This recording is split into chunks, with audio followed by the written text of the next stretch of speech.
Sa balita, Malacanang nagbigay ng tulong sa apektado ng pagsabog ng Mount Canlaon. Ibabalita po yan ni Weng de la Fuente. Good morning, madam. Nakahanda ang Malacanang na magbigay tulong sa mga residenteng apektado ng explosive eruption ng Bulkang Canlaon sa Negros Occidental. Sinabi ni Palace Press Officer Undersecretary Claire Castro na mahigpit na nakikipag-ugnayan ang Department of Social Welfare and Development o DSWD sa mga lokal na pamahalaan ukol sa distribusyon ng food packs at non-food items sa mga apektado na pamilya.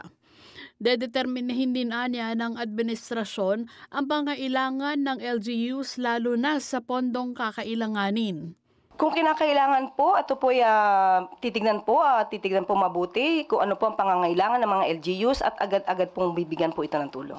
Sa hiwalay na statement, sinabi ni DSWD Secretary Rex Gatchalian na nakahanda ng mag-dispatch ng family food packs at iba pang tulong sa mga apektadong pamilya ang kagawaran. Naabot sa 250,000 na kahon ng family food packs ang naka-preposition na sa mga warehouses ng DSWD field offices sa Western Visayas at Central Visayas bago pa man ang pagsabog.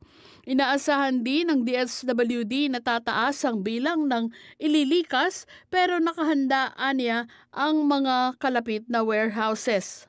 Bukod sa higit 100,000 family food packs sa Negros Island, mayroon ding 2.5 million boxes ng family food packs ang nakapreposition na rin sa iba pang warehouses sa buong bansa na maaaring gamitin sa relief operations.